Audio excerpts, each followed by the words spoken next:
लेकिन गुरमीत सर, आज की इस ब्रिक्स समिट में जो बात रूस की तरफ से कही गई है, जो बात व्लादिमीर पुतिन की तरफ से कही गई है, उस बात का क्या कुछ मतलब आने वाले वक्त के लिहाज से आपको नजर आता है?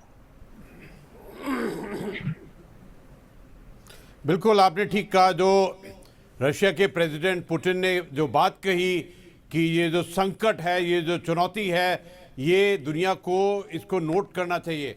लेकिन देखिए, मैं इससे पहले एक चीज़, आपने बहुत आज जो शुरुआत की आज के डिस्कशन की, एक बहुत सुंदर तरीके से की है।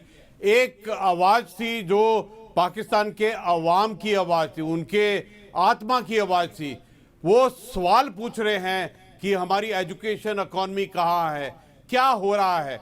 और दूसरी तरफ जो आवाज़ सुनाई दी, वो सुनाई दी आवाज़ जो टोटली रेडिकलाइज्ड है। और तीसरी मैं बात कहना चाहता हूँ, जो काबुल में प्रोटेस्ट हुए हैं जिसपे कहा गया है Pakistan move back, death to Pakistan, जो तेहरान के अंदर में पाकिस्तान एम्बेसी के बाहर में जो आवाज़ें उठी हैं प्रोटेस्ट की कि डेथ टू पाकिस्तान और मूव बैक, और जो पंजशीर के अंदर में जो मसूद के हेडक्वार्टर का वहां से जो आवाज आई है कि पाकिस्तान की ये प्लानिंग थी, नापाक साजिश थी कि किस प्रकार जो उनके नेशनल रेजिस्टेंस फ्रंट के लीडर हैं और अमरुल्लाह सालेह हैं, उनको मरवाने की प्लान थी। देखिए, एक बात पक्की है, उन्होंने आज के जो ब्रिक की आप बात कर रहे थे, उसमें कुछ एक बातें निकलकर बिल्कुल क्लियर से आई हैं। पहला कि काउंटर टेररिज्म के ऊपर में कॉपरेशन करना बहुत जरूरी है। दूसरा, ये जो पाकिस्तान ने इंटरफेरेंस किया है, ये दुनिया को बर्दाश्त नहीं है। अगली बात ये है कि पूरी दुनिया को ये जो चुनौती है थ्रेट और रेडिकलाइजेशन की, इससे एकदम निपटना पड़ेगा। और बड़ी बात ये है कि देखिए, ये जितनी बड़ी ताकतें हैं उनको इस चीज़ का नोटिस लेना पड़ेगा कि अफगानिस्तान में क्या हालत है। और ये जो सरकार बनी है तालिबान की, ना तो ये इंक्लूसिव है, ना ही ये रिप्रेजेंटेशनल है, और इसके अंदर में एक भी लेकिन गुरमीत साहब, इंक्लूसिव ना हो, नुमाइंदगी ना करती हो, लेकिन पाकिस्तान तो सबसे पहला मुल्क है जो कह रहा है कि देखिए, गुलामी की जंजीरें हमने तोड़ दी हैं। तालिबान अगर काबिज हुआ है अफगानिस्तान पर तो गुलामी की जंजीरें तोड़ रहा है, यानी जो कुछ हो रहा है अफगानिस्तान में वो सब कुछ अच्छा हो रहा है और पाकिस्तान हर तरीके से साथ है।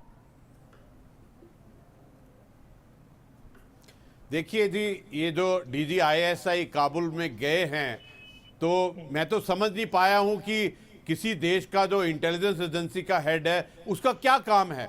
और पाकिस्तान ने ऑफिशियल चैनल से ये कहा है वो पीस और स्टेबिलिटी के लिए गए हैं, ट्रेड के लिए भी गए और सिक्योरिटी के लिए गए हैं। कोई इंटेलिजेंस, जी, ट्रेड के लिए भी ले गए, कारोबार के लिए भी गए। हाँ, ट्रेड, जी जी जी। देखिए, ये तो हंसी की बात है कि जो इंटेलिजेंस एजेंसी के हेड हैं वो इकॉनमी के लिए गए हैं। लगता है कि देखिए, ये जो चाइना और तालिबान के बीच में एक बहुत बड़ा गैप आ गया है, क्योंकि पहले तो चाइना, पाकिस्तान, 13 से ज्यादा टेररिस्ट ऑर्गेनाइजेशन ने तालिबान को मिलकर तालिबान ऑफेंसिव किया था। लेकिन जब सरकार बनाने लगे तो आपस में फूट पड़ गई, आपस में उनके अंदर में और भी इंटरवेंशन करने के लिए जो DGISI ने रोल किया है, और चाइना ने जो उनके ऊपर में दबाव डाला है कि जाके जो बातें उनकी रिक्वायरमेंट है उनकी बात करें।